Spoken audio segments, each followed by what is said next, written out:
everybody, and welcome to another edition of Brown's Latest. I'm Dave Grendzynski. Some people call me Grizzer. And this is where you can stop by and get caught up on some of the latest news involving our Cleveland Browns and get a 10-minute take or thereabouts along the way. If you can, please like and subscribe. Thank you to everyone who has subscribed to the channel so far. We are pushing 3,000 subscribers, and I can't thank you enough. Also, get those comments down in the viewer comment section. Coming up on today's show, rookie minicamp underway in Berea.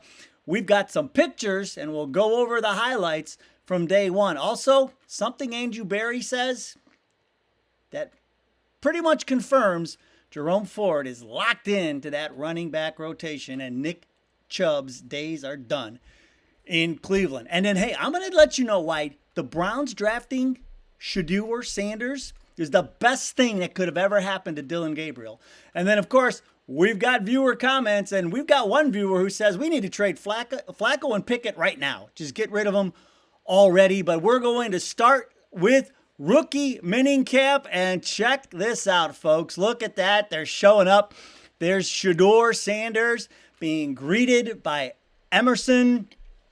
He's there giving him a handshake and some well wishes. And then you got Carson Sweshinger there arriving to Berea, and Mason Graham talking with Coach, getting some advice from Coach. Coach told him just focus on technique in that little video. All of these images from the Browns Twitter. And folks, I'll tell you what, here's the thing. No Dillon Gabriel or Shedeur Sanders available to the media. They were not made available on day one.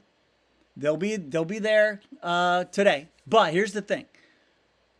It was planned. This is a strategic move. These two are going to have enough to deal with as it is. I mean, they are the talk of the town. And so the team decided to put some of the other rookies up on the stand on day one, including Harold Fannin Jr. And he said both rookie quarterbacks are awesome. He says he loves them. They're great. He says, and the other thing he was asked about, because he's coming from Bowling Green, if he was fazed by the size of the NFL playbook, he says, no. He goes, actually, our playbook at Bowling Green was pretty big. And so it really wasn't too different from what he had in Bowling Green. Mason Graham, this is what I like. He said that he's adjusting to the Browns' attacking style. What they said is, they told him they are taking the handcuffs off. And we talked about that. Remember at Michigan? His role was to stay back and play the run. Now the Browns want him getting upfield. And that's essentially what they're saying out at rookie minicamp. Hey, and then how about this little stat that came out of day one? Do you listen to this? The undrafted free agent that we talked about, the defensive tackle, Aiden Huntington, we've talked about him in previous shows. He had the same 10-yard split time as Iowa running back, who is now a part of the Steelers, Caleb Johnson. So this guy's running as fast as a running back, and he wasn't that far behind Quinshon Judkins either. Now, speaking of Judkins, his running mate in the backfield, Dylan Sampson, also took the stand, and he said he's been told, he said the SEC prepared him for the NFL, which I totally agree. I think that conference is ridiculous. And he said that the plan is to really get him playing out in space. They're definitely going to use him in the passing game.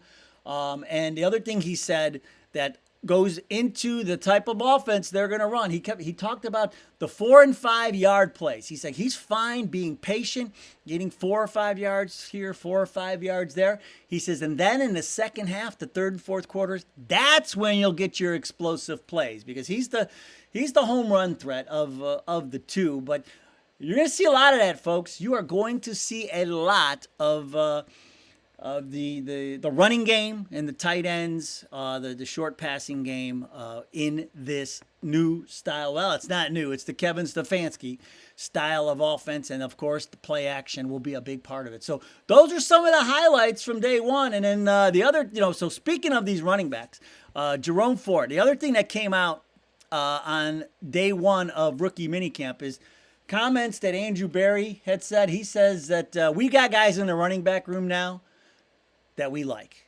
And so basically he was saying it without saying it. Nick Chubb, your days are done.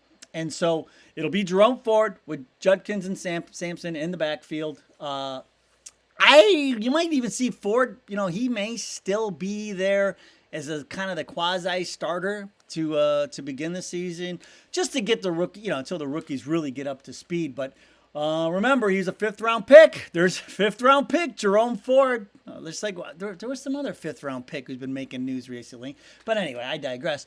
Back in 2022, he started most of 2023 because Chubb had that serious knee injury.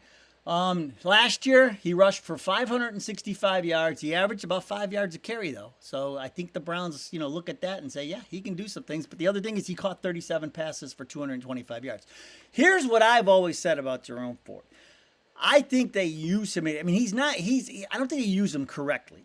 They're always, they were forced to. They had no choice. They hadn't any running backs left. They were trying to run him inside, and he's not built for that. I would like to see them use him kind of like San Francisco uses Christian McCaffrey. I know he's not Christian McCaffrey, but use him in the same style. Get him out in space. Hit him on those short little passes, those hitches, things like that. Just get the ball in his hands in space, because that's when he does the most damage. And so I think we'll see a little bit of that with him. We'll see that with Sampson. And so, what does all this mean? Yeah, Nick Chubb, I don't think he's coming back, folks. So he only averaged 3 yards a carry last year. And here you go. Here's your soul-crushing stat of the day. So there were 28 running backs with 600 combined attempts across the seasons from 2020 to 2024. So 5-year period. Aaron Jones had the highest success rate.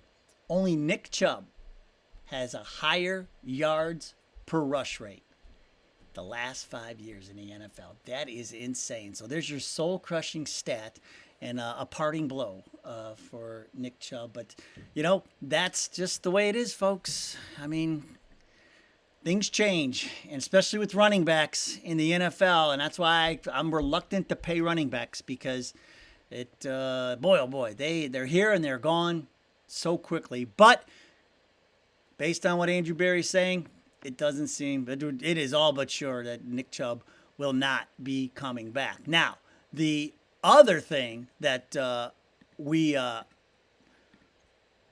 to talk about, of course, is our quarterbacks. And I've been thinking, as we're leading up to rookie minicamp, one thing I thought about is, you know what? The Browns drafting Shedeur Sanders is probably the best thing that could have happened to Dillon Gabriel, because if Dillon Gabriel is the only rookie quarterback on this roster, if he's the only guy out there, he would be under such a microscope, because the majority of Browns fans, folks, weren't happy with that pick. And so he would have been scrutinized like no other.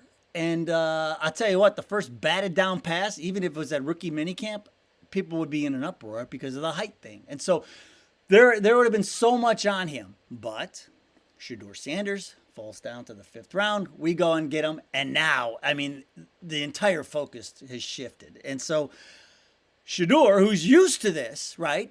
He's used to the spotlight and being the center of the media's attention. So, it's good on him. And it's good on Gabriel, because it shifts the focus away from Gabriel. And everybody's going to, like I said, you can't open a laptop without seeing a story about Shedeur. And so I think secretly, if I'm Dillon Gabriel, I don't know, there's part of me that is kind of glad that the Browns took Shedeur Sanders. But boy, this is going to be such a fun competition to watch, man. The two of them, the players are talking about it. Everybody's talking about it, and it'll all start. We'll find out today what they both think. They will be available to the media today, and we'll have a reaction for you, of course. All right, let's wrap up today's show. Of course, our viewer comments can't be beat. Temporius #1 says, along the lines of Flacco being the odd man out, is it possible to keep him around as a consultant? So he has great knowledge base, and he could still be valuable to them. 100% agree, but here's the thing. I think Joe Flacco has so many kids, and they're young. He's just taking this contract by contract and making what he can at this point. And if he plays a little bit, awesome. But I think once he's done, and he is going to become the ultimate family man. I don't see him sticking around in any kind of consulting role. Muscleman 2025. Had to use this one because if you're a fan of regular show like I am, Muscleman, one of my favorite characters. And so if you know, you know. But had to use it. Muscleman 2025. And it's kind of funny. He says, Browns analytics are always ahead of the curve.